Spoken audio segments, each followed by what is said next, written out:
mainly one part at a time. We do have a little pyramid fixture with 3 vices on, and on that we actually do jobs where we get 2 parts on each little vice, so we can have 6 parts coming off at once. And again, you can program that through the control with patterns, so you can actually program 5-axis parts more than one at a time. We do anything from, I mean, this is probably one of the largest parts we do on the VM10Ui, but it can do bigger stuff. We have done bigger stuff before. You just got to adapt your jaws a bit. So yeah. Now, obviously, that's some of the bigger work you do. But what sort of quantities do you run through this machine? And what's it like for holding tolerances? The temperature in the workshop doesn't really affect the tolerances of the machine, and it will hold it all day long. We generally do a minimum of 100 parts. Me and my staff do checks probably 3 or 4 times a day on the parts. Now, obviously you do aluminium, which we've got here, but you do sometimes do a little bit of stainless. Yeah. What's this machine like for rigidity? You can do the hard stuff.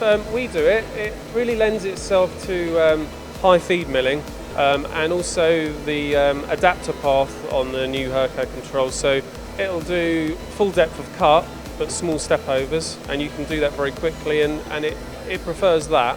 How are you actually programming this? Because you're programming this off CAM.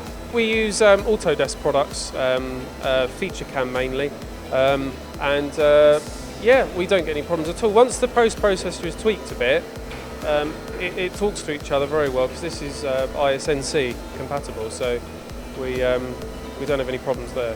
You have a newer VM10Ui, yeah, but that one's got the dual screen. Yeah. So why did you take the decision to go for the dual screen, and is it a benefit having the double screen? It is, yeah. So on the one screen you've got your program, and you set all your tools on that, and on the second screen you've got your graphics, and you can watch the machine cutting on the graphics as it goes. So it is beneficial having a dual screen, especially with the robot. Just to finish off, obviously you bought one 10Ui, and then you bought another 3? Yeah. So you now have 4 of these? Yes.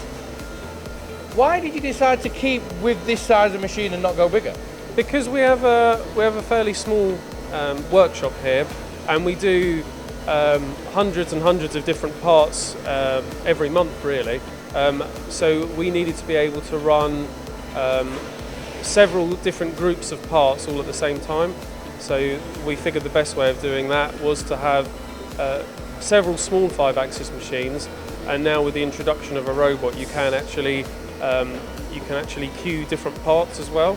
So it can run, when you leave work, it can run 4 hours on one part, and then it can swap over and do a different part as well.